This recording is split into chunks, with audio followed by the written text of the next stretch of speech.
In this lab, we evaluated the boundary layer effects over a cylinder at different dynamic pressures, in addition to the effects of adding a tripwire. We hypothesized that our smooth cylinder closely follows the theoretical values of an inviscid cylinder, and that adding surface roughness causes the boundary layer to decrease the effects of drag. Applying our previous knowledge of pressure, we evaluated how the pressure reacts with an added boundary layer around the entire cylinder. In addition, we added tripwires to the top and bottom of the cylinder to see how those affect the boundary layer and pressure.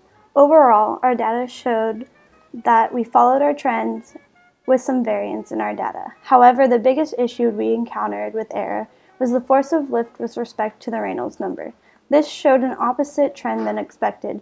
We equated that this source of error was to be from faulty data and decided that this error is not significant since we are looking at a small change of force. All these parameters were used in our calculations and will be referenced in the following slides. When testing flow visualization around a cylinder, it can be seen at mid to high Reynolds numbers the flow separates off the back of the cylinder. This happens because at these Reynolds numbers, the boundary layer begins to separate from the surface of the cylinder, creating pressure drag in a low pressure zone behind the cylinder. In order to keep this separation from happening, one can either increase the Reynolds number of the surface, which would involve either increasing the diameter of the cylinder or increasing the flow velocity, or by tripping the boundary layer separation by making the cylinder surface rougher. This can be done by attaching something like a wire or sandpaper to the surface of the cylinder in order to generate turbulence in the boundary layer and keep the flow attached as long as possible. A smooth cylinder of 0.1143 meters diameter was placed across the middle of the test section. Inside the cylinder in the center were 24 pressure ports, one for every 15 degrees around the surface of the cylinder. These pressure ports were hooked up to a 64-channel scanner valve pressure measurement system so coefficient of pressure and pressure drag could be tested at 50, 150, and 300 RPM. Before any testing was done, the safety working procedure was gone through. We made sure there was a supervisor around to keep things under control, opened the garage door behind the diffuser, checked around the tunnel for loose items that could potentially become hazardous, closed the doors to the wind tunnel area, and put up red flashing lights to warn people outside that the test was about to be done. We then made sure the test section was clear of potentially hazardous or loose materials, then closed and locked the doors, and then verbally warned others inside the testing area that we were about to conduct testing. While we were testing, smartphones, specifically iPhones and the Samsung Galaxy S7, were used to record flow visualization around the cylinder in slow motion to get an idea of exactly how the separation off the back of the cylinder looked. In order to visualize the flow, a fog machine was placed at the inlet to show how the airflow was moving through the wind tunnel over the cylinder, and a low-power laser was placed above the wind tunnel, pointing at the flow immediately behind the cylinder to better see the flow separation. The cylinder was then set up to trip the boundary layer by attaching two very thin wires to angles 45 degrees above and below the incoming flow direction using aluminum tape. Pressure drag and flow visualization were then recorded again with the boundary layer tripwires in place at the 3 RPMs. After this test, another two boundary layer tripwires were installed at 90 degrees normal to the flow direction above and below the cylinder, and again pressure drag, coefficient of pressure, and flow visualization were recorded. Here are some of the equations we used in our results. We also used Reynolds number, and we used Reynolds number in our flow visualization to determine if the boundary layer is transitional, turbulent, or laminar. These three graphs show the coefficient of pressure at different RPMs. The different colored lines on each plot correspond to the different trip conditions. The blue lines on each graph are the theoretical and viscid solution. In real life, the boundary layer around the cylinder causes non-ideal effects. The middle peak of the inviscid solution is cut off by the real data because there is an area of low pressure in the wake. This peak corresponds to the side of the cylinder facing away from the flow. The point where the data starts to deviate away from the theoretical solution is where the flow separation occurs. At about 1 radian, this happens for all the plots. During all 3 RPM tests, the 45-degree trip, which is the yellow line, is shown to cause the flow to separate at a greater angle on the cylinder, meaning that the wake region behind the cylinder is smaller. In addition, the wake region has a higher pressure when the 45-degree trip is applied. It is worth noting that the 45 and 90-degree trip does cause the flow to separate later, but the coefficient of pressure in the wake region is the same as the smooth cylinder. These plots compare the effects of the trip condition at different RPMs. The colored lines correspond to different wind tunnel RPMs. Note the no trip graph on the left shows the flow separates much sooner. The absence of the fangs, which are the minimum peaks on the graphs, are evidence of this. Lower Reynolds numbers, which are the red lines in all the graphs, cause the wake region to have a higher pressure.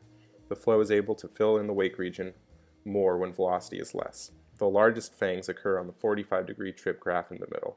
The flow stays attached to the surface of the cylinder the longest here. When both trips are applied on the right, the flow also stays attached longer. However, the pressure in the wake region stays lower. This is because the 90-degree tripwire induces flow separation. There is certainly some error here worth noting. The jaggedness of the red lines indicate that the pressure sensors are less accurate when the readings are lower. Our group also dropped the cylinder after the no-trip data was collected. The higher RPM no-trip data is much smoother than the data at the same RPMs after we dropped it. The tripwires cause turbulent flow, but dropping the cylinder must be mentioned as a source of error. These graphs show different conditions affecting the coefficient of drag. The 45-degree trip reduced the coefficient of drag as anticipated at higher Reynolds numbers. What wasn't expected was how the coefficient of drag is affected by the 45 and 90 trip. The graph shows that it increased the drag at low RPMs and decreased the drag at higher RPMs. This could be due to the fact that at low RPMs, the extra 90-degree tripwire increases the frontal area and induces flow separation. When comparing each trip condition to the Reynolds number, it becomes apparent that tripping the flow at 45 degrees helps reduce drag at even more at higher Reynolds numbers within our range of laminar flow. The 45 and 90-degree trip follows the same pattern as the smooth cylinder. These plots represent the most important results of the lab. The force of drag is obviously smaller when the flow is tripped at 45 degrees. The graph on the left shows this, as all of the middle points are lower. It is also obvious that at higher Reynolds numbers, the more the drag dips when the tripwires are added. Yellow dots on this graph show how much the force of drag decreases at high RPM. Again, there is no benefit of adding another tripwire at 90 degrees compared to just 45. The right graph shows the exponential increase of force of drag with Reynolds number. The 45-degree trip, the red dots, show that this is exponential and the increase is significantly reduced when this trip is added. The force of lift is essentially drag force normal to the flow. In a perfect world, all of these numbers would be zero, but lift is still minuscule compared to the force of the drag. Negative values of lift correspond to downward pressure, and positive is an upward force. The error becomes even more apparent at higher Reynolds numbers. This is caused by a few different factors. Variation in the orientation of the cylinder can have a big effect. If the angle is assumed to be zero, but it actually points up or down, then the drag force will appear as lift force. The flow in the test section also may not be completely one-dimensional. The flow may come at the cylinder at an angle from the top or bottom. Lastly, it is quite possible that our tripwire on the top and bottom of the cylinder were not oriented at exactly 45 degrees. When comparing a cylinder with a 45-degree trip angle cylinder, it can be seen in the no-trip video that the Kármán vortex sheet is wider when compared to the 45-degree trip angle cylinder. This is due to flow separation occurring at the front face of the cylinder. For the 45-degree trip, the Kármán vortex sheet is narrower by a small amount due to early transition of laminar flow to turbulent flow. This keeps the boundary layer attached to the cylinder's surface for a longer arc length. When comparing the no-trip cylinder with a 45-degree trip angle cylinder at 300 RPM, it can be seen that the no-trip cylinder forms narrower turbulent wakes similar to that of the cylinder with a 45-degree angle trip. This is due to the fact that at this RPM the flow is turbulent, not laminar, which is given by a high Reynolds number. The only difference which isn't observed from the flow viz is the fact that for the 45-degree trip, flow separation is delayed.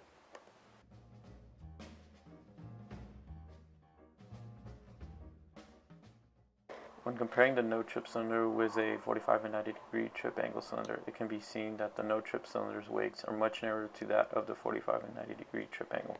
This is due to increase of frontal area for the 45 and 90-degree trip angle cylinder, which trips the flow at 90 degrees, causing flow separation. This increase in frontal area is represented by wider wakes.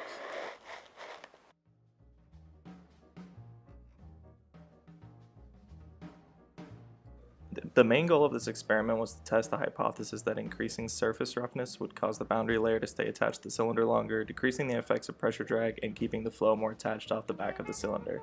The initial cylinder's flow followed theoretical values very closely, and adding the first tripwires at 45 degrees supported our hypothesis by causing the flow to separate later off the back of the cylinder and decreasing pressure drag.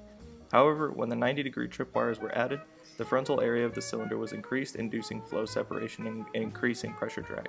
The coefficient of pressure measured during the experiment also did not exactly follow the envisaged solution because the pressure begins to increase at the shoulder of the cylinder and the force due to pressure begins to slow the flow, forcing some of the fluid in the boundary layer to stop or reverse direction, creating separation. It also cannot be assumed that the flow is envisaged because realistically we cannot make these assumptions in experiments.